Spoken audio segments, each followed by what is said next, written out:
Hello बच्चों, कैसे हो आप सभी लोग। मेरा आज के आपके अपने YouTube channel GK GS advance classes में आप सभी का स्वागत करती हूँ।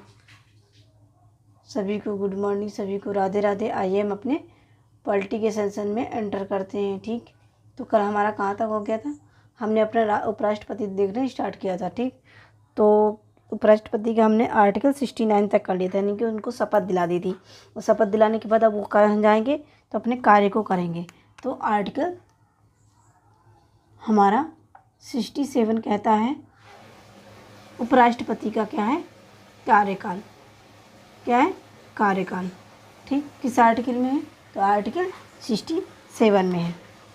कह रहा है पद ग्रहण करने की तारीख से।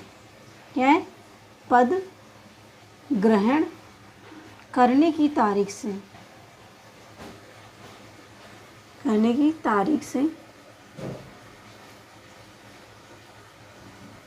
ठीक, पद ग्रहण करने की तारीख से इनका कार्यकाल स्टार्ट हो जाता है। और ये 5 साल पूरा होने से पहले त्यागपत्र अपना राष्ट्रपति को दे सकते हैं। क्या है, 5 साल या 5 वर्ष पूरा होने से पहले, पूरा होने से पहले, पूरा होने से पहले त्यागपत्र राष्ट्रपति को दे सकते हैं। किसे देंगे अपना, तो राष्ट्रपति को, राष्ट्रपति को दे सकते हैं। फिर इसके बाद अगर उनकी मृत्यु हो गई तब भी वो अपने पद से मतलब हट जाएंगे। ठीक, और इन्हें पद से हटाने की प्रक्रिया, पद से हटाना, इसकी जो प्रक्रिया होती है वो कहाँ से शुरू होती है, ये क्वेश्चन आता है। तो हटाने की प्रक्रिया, हटाने की प्रक्रिया राज्यसभा से शुरू होती है। राज्यसभा से शुरू होती है या प्रारंभ होती है।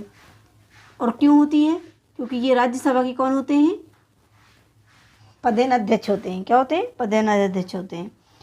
तो फिर और जब मतलब कि इन्हें राज्यसभा से हटाया जाएगा तो राज्यसभा की तत्कालिक, राज्यसभा की तत्कालिक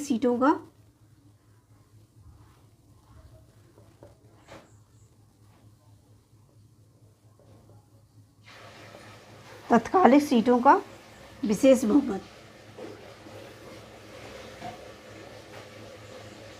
विशेष बहुमत से पारित होगा। विशेष बहुमत,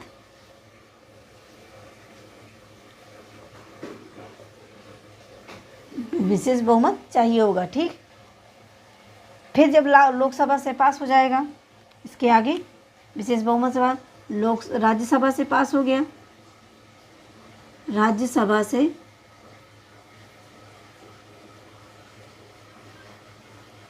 पास होने के बाद, लोकसभा में जाएगा। लोकसभा में प्रस्ताव जाएगा। ठीक, लोकसभा में जाएगा और लोकसभा की केवल साधारण बहुमत से ही ये पारित हो जाएगा। ठीक, क्या है इसके, तो इसको विशेष बहुमत लोकसभा में नहीं चाहिए। क्या चाहिए, इसे साधारण बहुमत चाहिए। क्या है, लोकसभा का, सभा का साधारण बहुमत। क्या है, साधारण बहुमत। लोकसभा का इन्हें क्या चाहिए, साधारण बहुमत चाहिए। बस साधारण बहुमत से ही ये पास हो जाएगा। तो ये हो गया हमारा। अब इसका वेतन, वेतन देख लेते हैं इनका। ठीक, वेतन में क्या है कि जो इन्हें किस चीज़ का वेतन मिलता है, तो इन्हें 2 चीज़ का वेतन मिलता है। मतलब उपराष्ट्रपति का कोई वेतन नहीं होता है। ठीक, पहले तो लिख लीजिए, उपराष्ट्रपति का कोई वेतन होता ही नहीं है। उपराष्ट्रपति का वेतन नहीं होता, उपराष्ट्रपति का वेतन नहीं होता। ठीक, इन्हें देखो क्या है, अगर ये राज्यसभा के पद पर होंगे, मतलब पदेन अध्यक्ष होंगे, राज्यसभा के सभापति होंगे, ठीक, सभापति होंगे, तो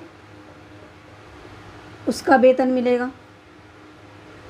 ठीक, उसका वेतन मिलेगा। और अगर राष्ट्रपति की जगह में कार्य करेंगे, क्या है, जब राष्ट्रपति नहीं रहेंगे तो उपराष्ट्रपति उनकी जगह में बैठेंगे, तो राष्ट्रपति के पद पर राष्ट्रपति की शक्तियों का निर्वहन करेंगे, राष्ट्रपति की शक्तियों का निर्वहन करेंगे।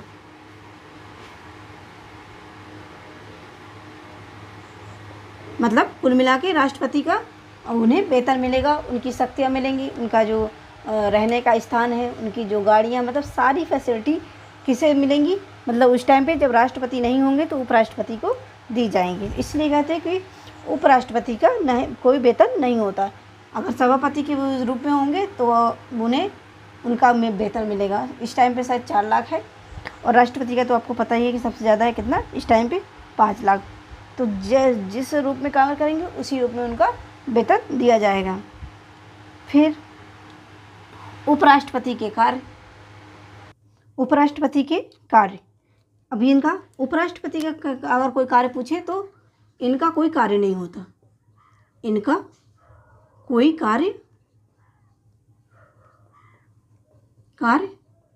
नहीं। ठीक, उपराष्ट्रपति का कोई कार्य नहीं है। अब जब ये कार्यवाहक राष्ट्रपति के रूप में रहेंगे, जब ये कार्यवाहक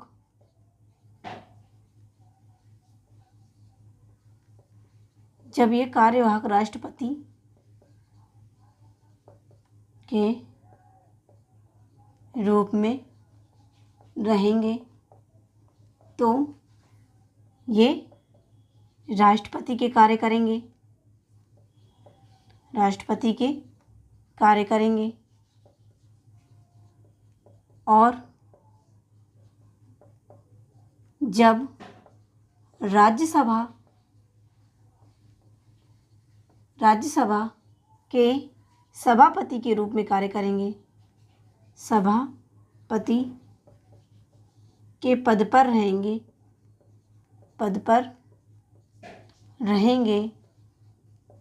तब राज्यसभा के सभापति के रूप में कार्य करेंगे, सभापति के रूप में कार्य करेंगे। कुछ यहाँ से रिलेट कर पा रहे हैं आप लोग? जैसे देखिए, अगर वो राष्ट्रपति के रूप में कार्य करेंगे, मतलब कार्यवाहक राष्ट्रपति के रूप में कार्य करेंगे, तो उन्हीं का कार्य करेंगे और उन्हीं का वेतन और उन्हीं की शक्तियों का प्रयोग करेंगे। और अगर राज्यसभा में रहेंगे सभापति के रूप में, तो वहीं का कार्य करेंगे और उसी का शक्ति और उसी का क्या है, वेतन का निर्वाह करेंगे। तो ये हो गया उनके कार्य और वेतन और उनकी शक्तियाँ। ठीक, अब कोई कहते कि उपराष्ट्रपति की शक्तियाँ, तो शक्तियाँ क्या है, उनके पास कोई शक्ति ही नहीं है, उनका कोई पद, मतलब उनका कोई पद ही नहीं, कोई कार्य नहीं, कोई वेतन ही नहीं, सब किस पे कर रहा है, राष्ट्रपति या राज्यसभा के सभापति के रूप में कर रहा है। ठीक है, तो आज के लिए बच्चों हमारा इतना ही सेशन है। ठीक है, कल हम इनके कुछ अन्य तथ्यों के बारे में जानेंगे। तो चैनल को सब्सक्राइब करिए, वीडियो को ज़्यादा से ज़्यादा शेयर करिए। थैंक यू एंड धन्यवाद।